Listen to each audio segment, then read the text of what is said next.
بسم الله الرحمن الرحيم.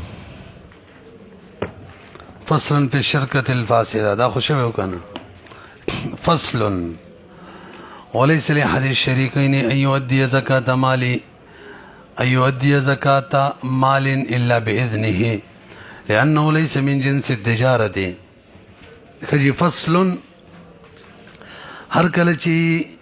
مخکی کم بیان تیر شو داغه تعلق د شرکت سره او اگر چې صحیحه نو او دغه فصل نمخ کې به د شرکت صحیحه بیانو د دې نمخ کې چې کم فصل وغي کې د فاسده هغه نمخ کې د شرکت صحیحه بهرحال بیان خو د شرکت وو تجارت سره تعلق دلته چې کم بیان کوي د تعلق د شرکت تجارت سره نه دی نو ځکه فصل کې خود لزان له ذکر کوي نو وښه ورته مسله ده چې ما د دواړه شریکانی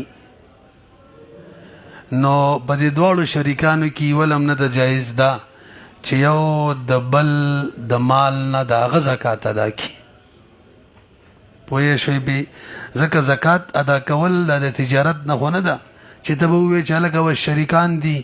او د بی او د شرا اجازت دی نو د زکات ادا کولو اجازت به هم وي نه زکات تجارتي کوم امور دي د هغې اجازت دی زکات خو تجارت نه دی وليس لأحد الشریکین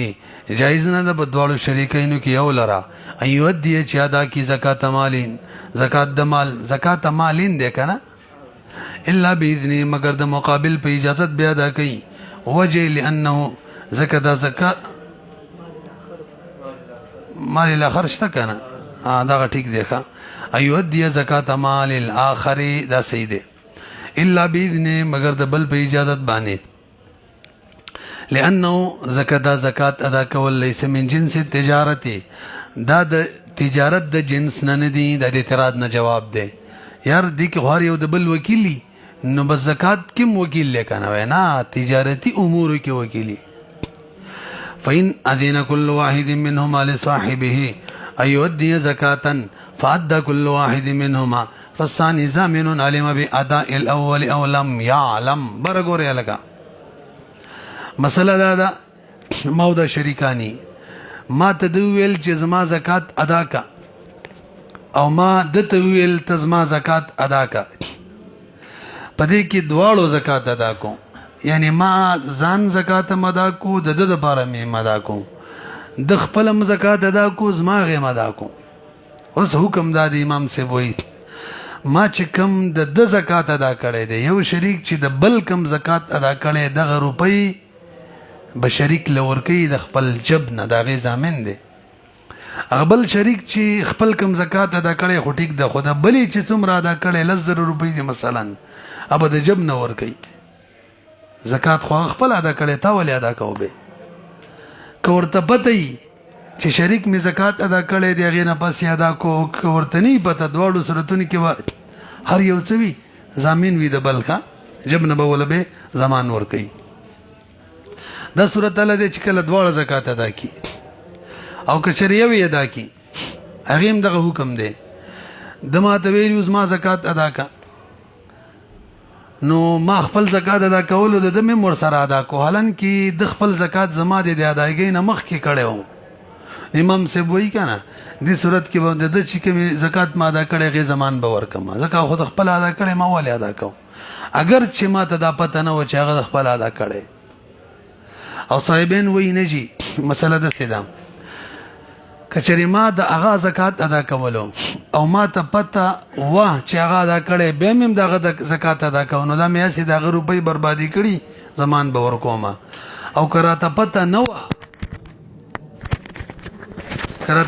و چې هغه خپل زکات ادا کړي او به ما ادا کوم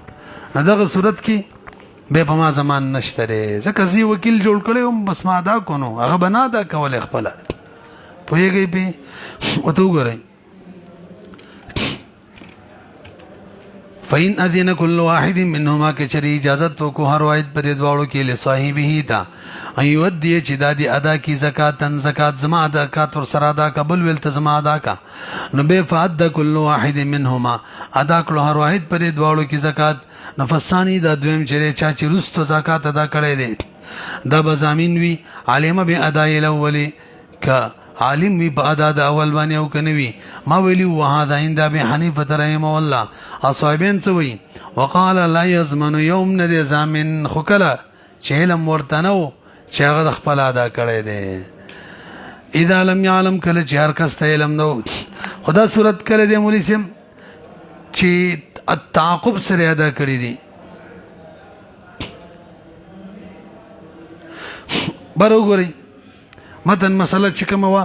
دا ما روستو کړی وا او کوم چې د څه حساب دی یار د شین ختی منګ هم تنګ کړی ته جو غړ وړ کړی او کوم چې روستو هغه مول ذکر کړل به تر سره وکړي دی ښا مو د دوړ شریکانی کنه پدې کې د تمویل ته زکات ادا کزما ادمات ویل ته زما زکات ادا کا نو وس وکشي نو دې دم د ذکرو کو اولی خپل زکات ادا کو اولن خپل مدا کو زماغه مدا کو د دنه پس ما خپل مدا کو د دغه مدا کو متن کې دا مسله ده نو وی دا دویم چې زه دویمه مکانه امام سی وی دا دویم چې کم د هغه زکات ادا کړي دغه وزامینی او صاحبین وی که پته ورته نه ونه نه زامین او که پته ورته و چې زکات ادا کړي به زامین نه دی پاتې شلو هغه بهر حال نه دی زامن ځکه چې کله هغه خپل زکات زما زکات ادا کول او کې علماء نه ودا کړي بس کار یې صحیح کړي کنه نو صاحب د هدايه وي تاسو ګورئ اسمتن تا فین اذن كل واحد منهما كشري اجازه تو کو واحد پر دواړو کې له صاحبه ته ايودي چې ادا کی زکات فادا به ادا کو هر واحد پر دواړو کې نو ثاني بزامینی خیلم ده کنه ثاني چا چې رسو ادا کړي علم بأداء الاول معنی کالم او کنو وهذا عند ابي حنيفه رحمه الله وقال صاحبين وي زامن بنوي اذا لم يعلم كلمنو وسوي صاحب دې هدايه دا صورت ال دې چې کله یو اول ادا کړو بل رستو ادا کړو او که دواړو په یو ځل په یو ټیم کې ادا کړو نو به هر یو د بل زامن دی دا مخکې ما ویلو کنه وګورئ وهذا اذا ادى على التعاقب دا صورت دی چې دی ودایږي تعاقب سره کړی یو اول بل رستو اما اذا ادى معا کچری دوړو زکات په یو ځل ادا کړی زمينه کل واحد منهما زامن بوي هر واحد پر دوړو کې نصیب صاحبه د ملګری دی سي وعلى هذا الاختلاف هم بدغه اختلاف معنی بنا دي څوک المامور باداء الزکات لګو غوري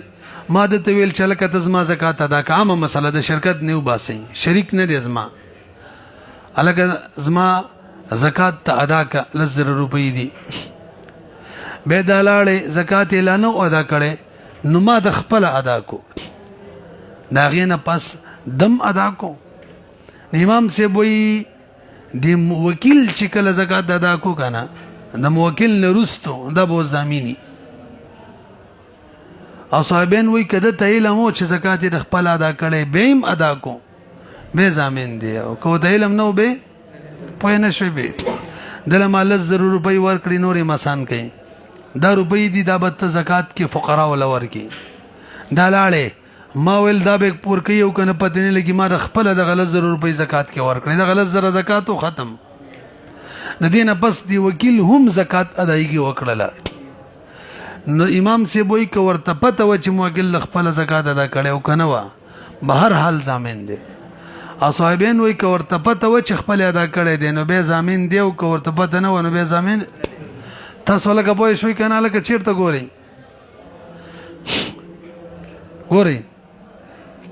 وعلى هذا الاختلاف بنا بدغه اختلاف باندې المامور واغه سړی دی هغه وکیل له چا مرور د شوی د ادائی زکات اذا تصدق عن الفقير چا صدقه په فقیر وکي بعد ما پس غنه اد الامر بنفسه شامر د خپل زکات ادا کړی لو ما داغو دوړو دلیل سره هغه دلیل لا دی کنه د صاحبینو چې به دای وکیل جوړ کړي او ته زکات ادا کا شریک دی او کدا دویم صورت دی شرکاو مسله دا او کدا تش وکالت مسله دا ناغه خبره ومنه لکنه فقیر له پیسې ورکاغه ورکړلې نو څنګه چې ورته موکل حکم کړي او غي موافق کار کړي څنګه چې ته شریک ویلی غي موافق کار کړي دي او کله چې وکیل د موکل موافق کارو کې ضامن نه په کار د ضامن نشینو حق ورته علم وو چې هغه د خپل زکات ادا کړي به مدا کولو نو به هغه ته ضرر ورسولو. او یو روایت دا دی هغه صحیح دی چې دواړو صورتونو کې ضامن نه دی، هغه ته ویلو چې ادای کې کنه د بخپل نه ادا کوله. وګورئ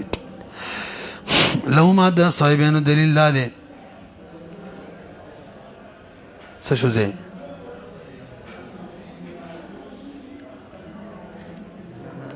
لهما انه دا وکیل چره مامور دا مامور دے بالتملیکی چته مالک جوړ کړی دی پیسو من الفقیر فقیر وقد اتا به او د بدغه تملیک راته ګوکو کنه دا کار یو کو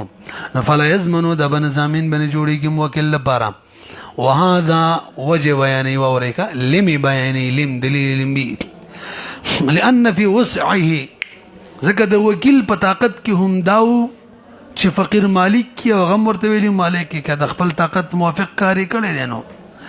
ذکر د بوس کی تملیک وسعه د بوس کی تملیک فقیر مالک جوړولو. پاتې شول دا خبره چې دغه پیسې چې دا فقیر لور کوي د زکات شي کنه دا د کار نه دا موکل کارو چې نه تی کړي د زکات کني دی پوهیږي کنه به نه د خپل موافق کارو کو کنه فقیر مالک جوړ کو چې هغه زکات نشو څه مطلب موکل خپل زکات خپل مخ کې نه ادا کړي نو به خدا زکات ته شو کنه نو زکات کنه شو نو بس ابله مسله ده خو نه درنه کو دا اصل کې امام صاحب دلیل را روان دي دا وکیل جوړ کړي چې ته زکات ادا کا او دا چې ادا کو دا زکات دی هغه خپل ادا کړي مخ کې نه کنه نه جواب ورته کوي چې د بوس کې صرف دومره و چې فقیر مالک جوړ کی دا خبره چې زکات هم دي شي دا د بوس کې نه و. وګورئ لأن فی وسعه ذکر د بوس کې تملیکو چې فقیر مالک شي لا وقوعه زکاتا دانه و چې د واقع شي زکات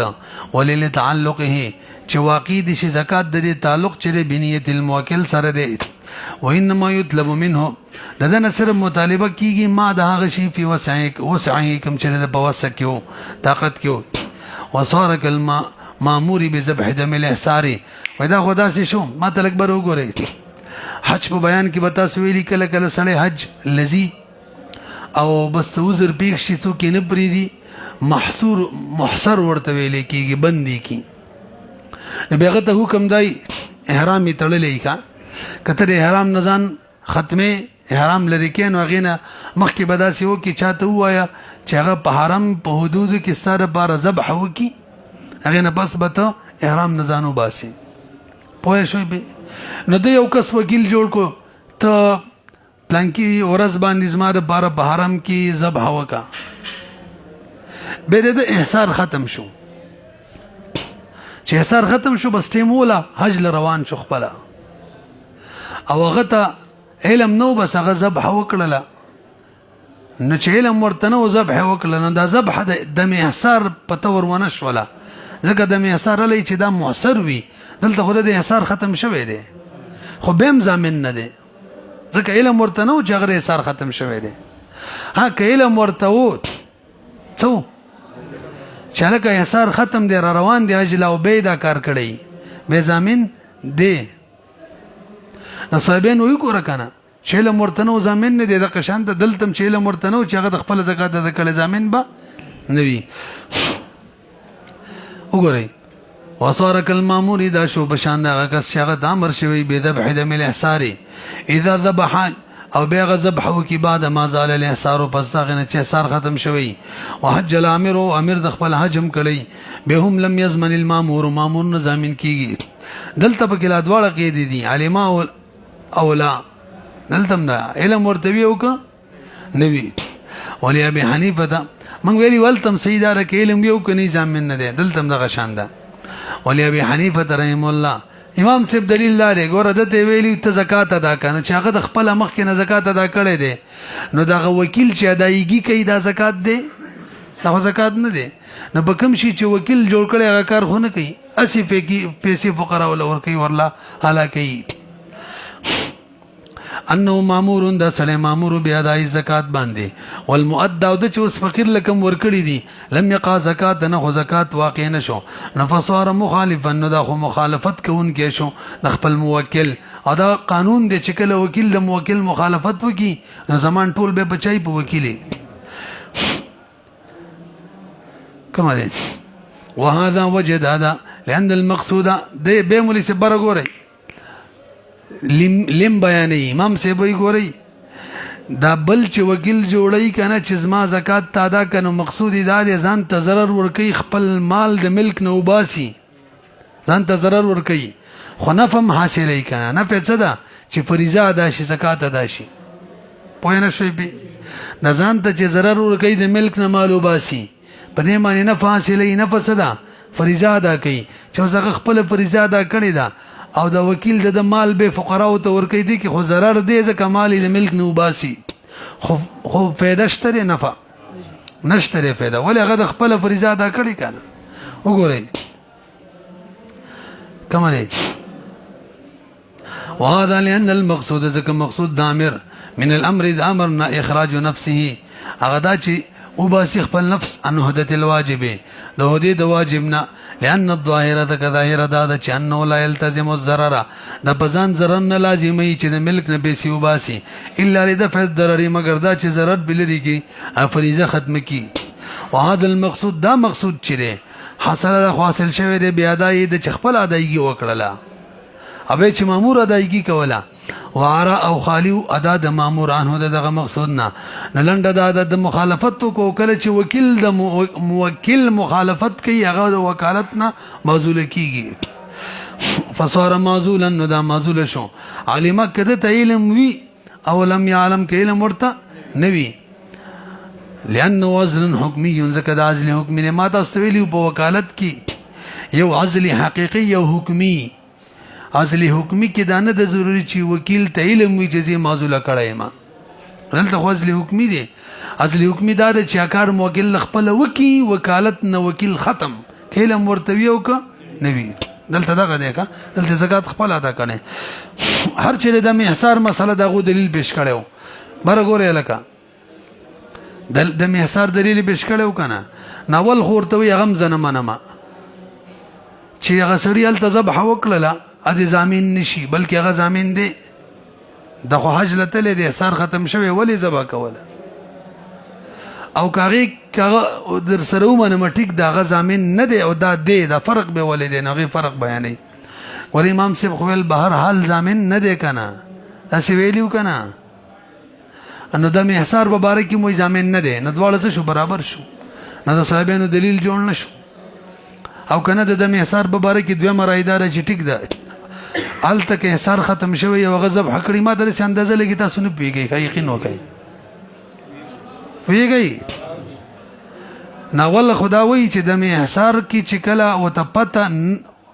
وو کنه وا چې سړی حصار ختم شوی حج لره روان دی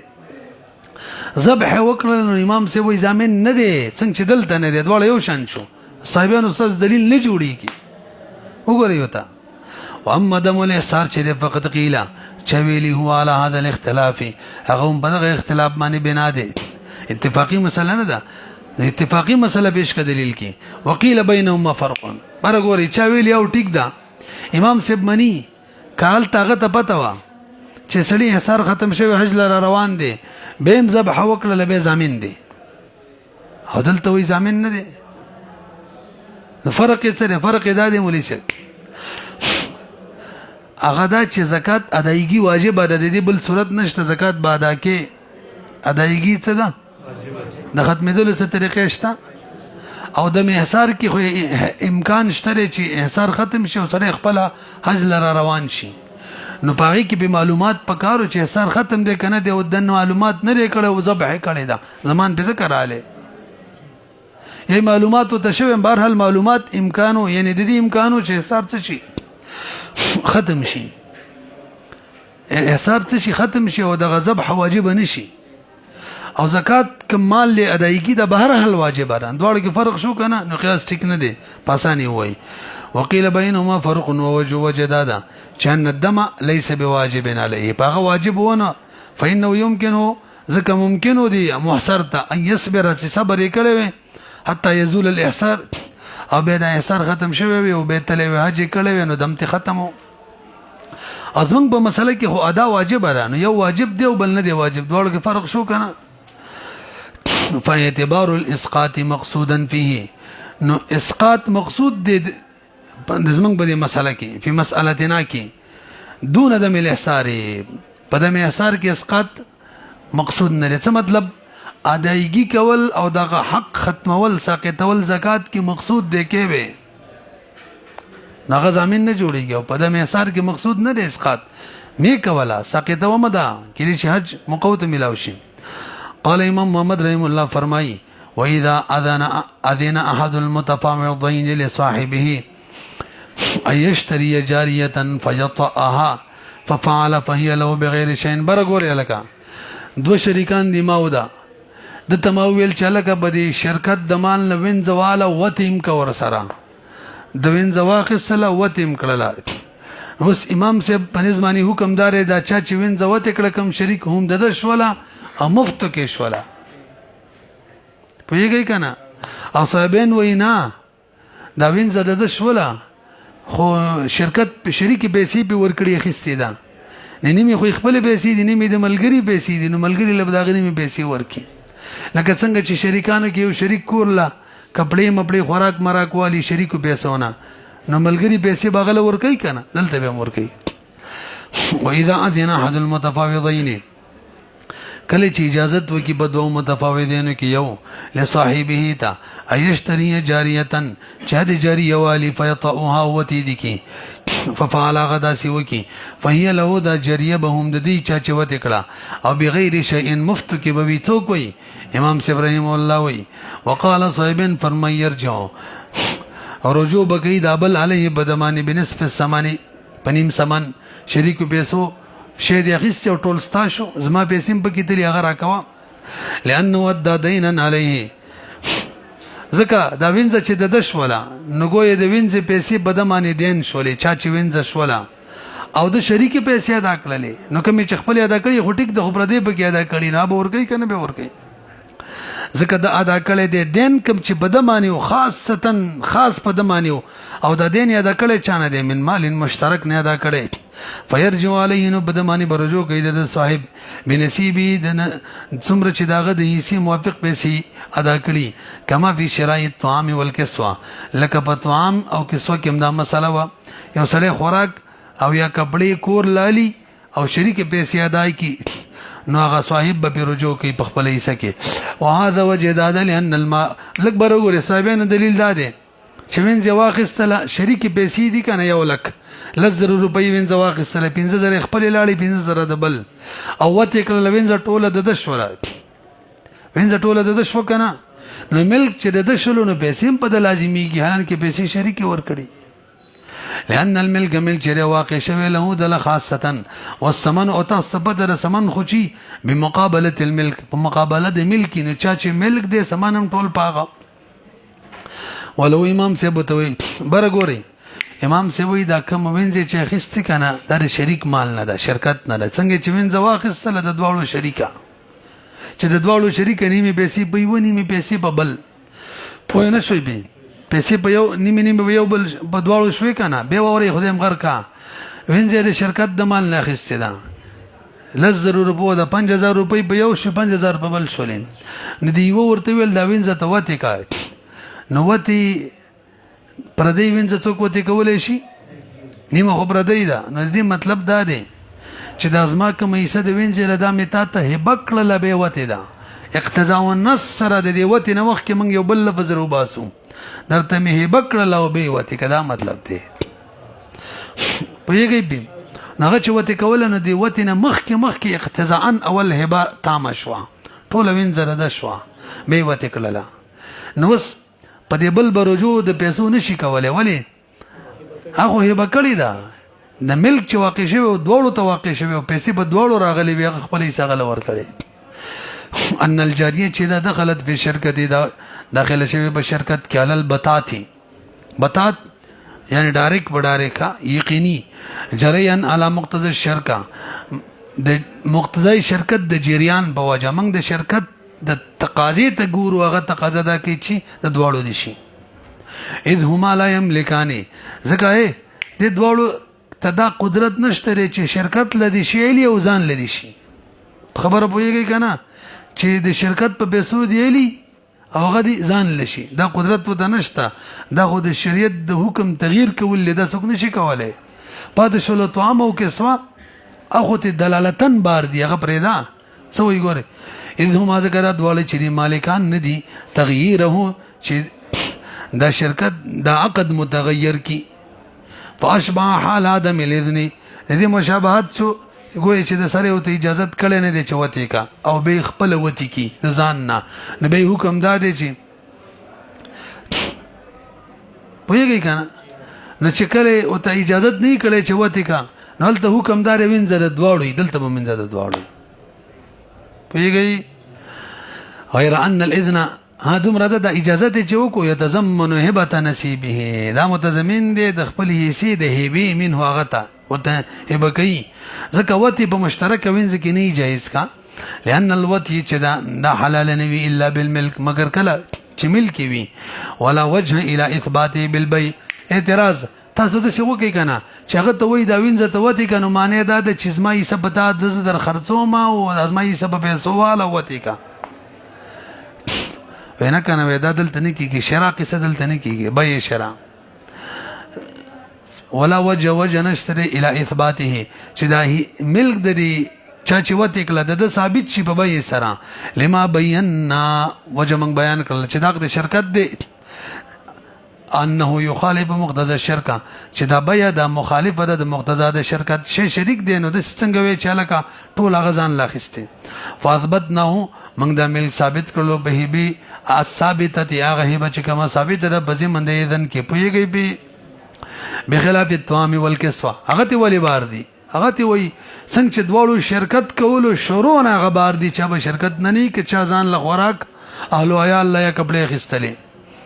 بخلاف الطعام والكسوه لان ذلك مستثنى عنها ځکه مستثنا دي د شرکت نه للضرورت په وجه فيقول ملک هغه چې څوکلی نو ملک به واقع کیږي لو خاصه هغه خاص بنفس العقد سره څنګه چې خستلو ډایرک هغه ملک دی دا څنګه چې اول شرکت نه د رستو هغه ته ملک تللی دی وکانه موديا او به چې هغه پیسې د شرکت مال نه ورکړلې په دغه طعام او کپړو کې نو شی ځان لغسته پیسې شریکی ورکړي ځکه مرګره په رجوع کوي او دا کون کې دین نه علی دا غدین چې کم بده دی د چانه ادا کوي د مال شرکت نه ځکه په رجوع کوله او په مسالتنا کې قضا دینا د خدین ادا کړي د وینځي خدا وینځ د دواړو د دین علیهم هم په دواړو دی دواړو معنی دی نو لما بیان قسم وکړه په یوه په خبر حال دې مسله کې بای یو وینځ یو واخستله بل ورته وتی کاغه وتی کړل وینځ ټوله د غش ولا خود چانه چې وینځ اخیسته ده د وینځ کم بای دی په دواړو رجوع کولای شي په یوه په مفاوضه ده ولل بای بای جایز ده یا خدا چې مؤاخذه وکي د سم په سمانو سره ايهما شاء کم یو نه چې خو خشي بل اتفاق وللانه دین وجب ځکه دا دین دی چې واجب دی به سبب تجارت او تجارت د دواړو دی او قدم کم یو دی مفاوضه د مفاوضه کې هر یو وکیلم یو قسم وي والمفاوضه تضمنت الكفاله كفاله الظلم متضمنه ده دا بد شي لکه طعام او کې سوال ته بدواړو رجوع کول اگر چې وزن لغه زدل تمام بدواړو رجوع کوي تاسو پوهې شولې الکه یو قسم د شرکت پاتې رمنګ نه دی بیان کړي غي ته شرکت اباحت وي شرعي مجلل کې دي هغه بدی شریک غره کې لرګي او دغه شان غیاګان او دغه شان ور دا شریک شي نه چې دې ته څه ویل کېږي شرکت اباحت نه کې بس کدا قوم د طرف من نه بس هر سړی لرګي مراوړې شي واخه مراوړې شي او کانی مانی شګم د غر نه راوړې شي پوه شوي بدی کچینو کې وبې هم کور تر وستلې شي خو چې د نور قوم د طرف من نه او که قوم د طرف من و ځکه ضرر خلکو ته به یو کار کوي لکه چینه ده یو ته په ټول کور درا وسره نور بچ کوي به نشي کولای دا مثلا مزه شو یو شرکت زمنګ د خلکو خپل کورونه کوي د ته موکل دی کور کې درې څلورونه دي دو دي درې دي څلور دي شریک کاروبار کوي ندیو چې بیلیږي تقسیم بچنګ کوي ځکه یو ډېری غټي بل لګي غټي نه ماته وکي دی وسکا نه بده کې یو صورت ده چې کاروبار ټول یو دی هغه دا چې د پلاری دکانو د پلاری څه خاص کاروبارو دا ورونه را پاتې د پلار مړ دی یا پلار کېناستلو یا غم کار کوي بس کار یو څه شریک شروع کو بیا هغه مړ شو نو چې تقسیم کوي نو ټول به یو شان تقسیم کوي. یا هغه مړ دی د پلار کاروبار دی به یې مخکې بوتللو ترقی ورکړله بیا چې تقسیم کوي ټول به یو شان تقسیم کوي. چا لږ کار کړی چا ډېر کړی دی له به اعتبار نه وي. د دې په منځ کې که پکې چا حج کړی هغه هم پکې نه حسابېږي، چا پکې عمرې کړي چا پکې بچو له ودونه کړي هغه پکې نه حسابېږي. بهرحال چې تقسیم کوي یو شان به تقسیم کوي. بل پکې دا نشي ویلی تا پکې حج کړی او دا پیسې به ترې وباسي تا پکې دا کړي وو خبرې اول ویلي وي هغه وخت کې پوه شوئ. دویم صورت دا دی کاروبار در سړي بیل بیل دی، پلار یې نشته، څلور ورونه دي، درې ورونه دي، دوه ورونه دي، یو کاروبار کوي بل کاروبار کوي، یو سرکاري نوکر دی خو پیسې راوړي او شریکوي. یو 10,000 میچ ګټي بل 20,000 ګټي، یو لک ګټي بل 2 لک ګټي، خو پیسې بهرحال شریکي کور خرچه پې کوي. دې کې حکم دار چې کله به دیو بیلیږي مشترک پیسې به یو شان تقسیموي رسې پې. دریم صورت دار کور کې دي یو کاروبار کوي بل کاروبار کوي، بل چې ته سرکاري نوکر دی بل کاروبار کوي یا هم سرکاري نوکر دی، پیسې نه شریکوي. هر سړي څه خپلې پیسې دي، یو سړی غوړي کور ته راوړي، یو ګوړه راوړي، یو چینی راوړي، یو سبزي راوړي. دې صورت کې چې بیلیږي هر سړي خپلې پیسې دي. دلته دا نشته دی چې پیسې رایو کوي چې بیلیږي کو نه، هر سړي خپلې دي. پوهېږئ که نه پې نور که د چا سوال یې پکې